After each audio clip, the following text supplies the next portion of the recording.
जब ये पहले गया था ईरान में 1,60,000 रुपए जब दिए, जब लेने गया तब दिए 4.5 लाख रुपए। अब ये चाहता मकान बेच के और मैं ईरान भाग जाऊँ। सास बहू का झगड़ा तो आम बात है, लेकिन इस बार कहानी थोड़ी अलग है। ईरान की बहू, मुरादाबाद का यूट्यूबर और एक रिश्ता जो प्यार से शुरू होकर थाने तक पहुंच गया। 2 साल पहले ईरान की फाइजा ने पंकज दिवाकर से शादी की थी। फेसबुक पर बात शुरू हुई, प्यार हुआ और दोनों ने घर वालों की रजामंदी से शादी कर ली। फाइजा उम्मीद लेकर भारत आई थी कि उसे एक अच्छा परिवार और खुशहाल जिंदगी मिलेगी, लेकिन फाइजा का कहना है कि शादी के बाद से ही उसकी सास और नंदें उसे लगातार परेशान करती रहीं। दहेज की मांग, झगड़े और जान से मारने की धमकी, इन सब बातों से परेशान होकर वो महिला थाने पहुंच गई। दूसरी तरफ पंकज की मां कुंता देवी की अपनी कहानी है। उनका कहना है कि बहू झूठ बोल रही है। असल में बेटा बहू चाहते हैं कि ये मकान बेच दिया जाए ताकि पैसा मिल जाए और वो ईरान जा सके। मैंने मना किया तो मुझसे मारपीट की, कमरे में बंद कर दिया। बहू अंग्रेजी में गालियां देती है, समझ नहीं आता क्या कह रही है। कुंता देवी कहती है कि पंकज पहले भी 2 बार ईरान जा चुका है और लाखों रुपए लेकर गया था। अब घर में पैसे नहीं बचे, इसलिए मकान बेचने की बात हो रही है। जब ये पहले गया था ईरान में 1,60,000 रुपए जब लेने गया तब दिए 4.5 लाख रुपए। अब ये चाहता मकान बेच के और मैं ईरान भाग जाऊँ। दोनों लोग ये चाहते हैं, ये चाहते हैं दोनों। मारते हैं मुझे, रात के कमरे में भर गए दोनों ये मारने के लिए। फिर बाहर से ताला लगा दिया, जब ये इधर आए तब खोल के आए मुझे। नहीं, मैं तो रात ही बुला लेती पुलिस को। हाँ, मेरी लड़कियों का नाम लेता है, लड़कियों को गंदी गंदी गाली देता है। वीडियो देखियो आप, इसमें वीडियो मंगा ली मैंने लड़की से रात।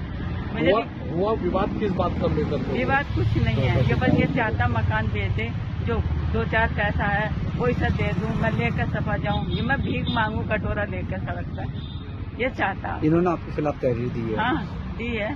मैं तो रात ही बुलाती, रात में ये ताले बंद करके आ गया हूँ। जब ये आया तब ये खोल के आया सुबह। खैर, मामला बढ़ता गया तो दोनों पक्षों को महिला थाने बुलाया गया। पुलिस ने बैठकर बात कराई और समझौता कराने की कोशिश की।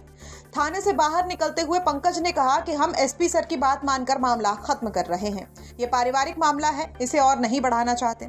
फिर पंकज ने बताया कि वो अब ईरान जाकर बसने की तैयारी कर रहा है।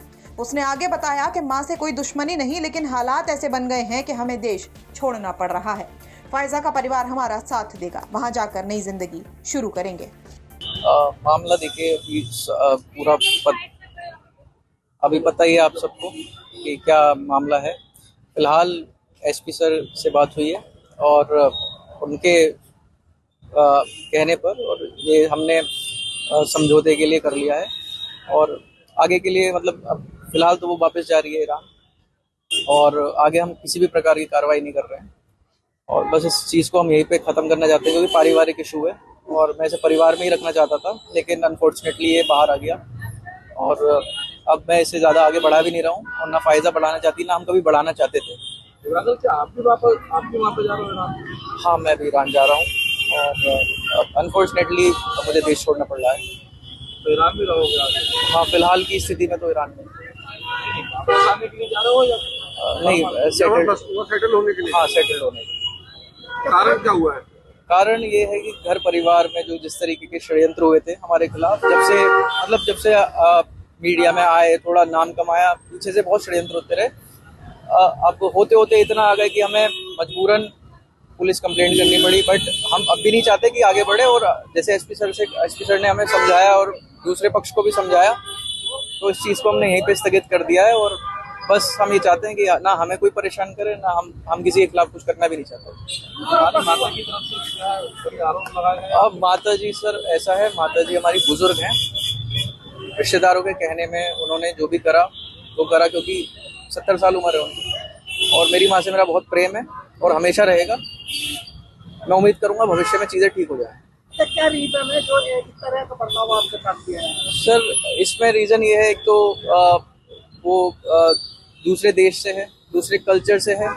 दूसरा इसमें ये रीज़न है कि जो मेरे रिलेटिव्स हैं वो ये चाहते हैं कि हम किसी ना किसी तरीके से ये देश छोड़ के चले जाएं, ये घर छोड़ के चले जाएं, तो वही हो रहा है। अब हम जा ही रहे हैं। नहीं, आप तो छोड़ के जा रहे हो?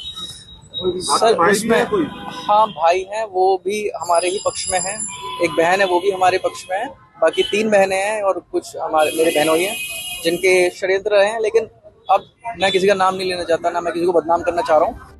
इधर फाइजा के चेहरे पर डर साफ दिखाई दे रहा था। एसपी सिटी रणविजय सिंह ने उसे भरोसा दिया कि उसकी सुरक्षा पुलिस की जिम्मेदारी है। अगर वो अपने घर जाना चाहती है तो उसकी मदद करेंगे।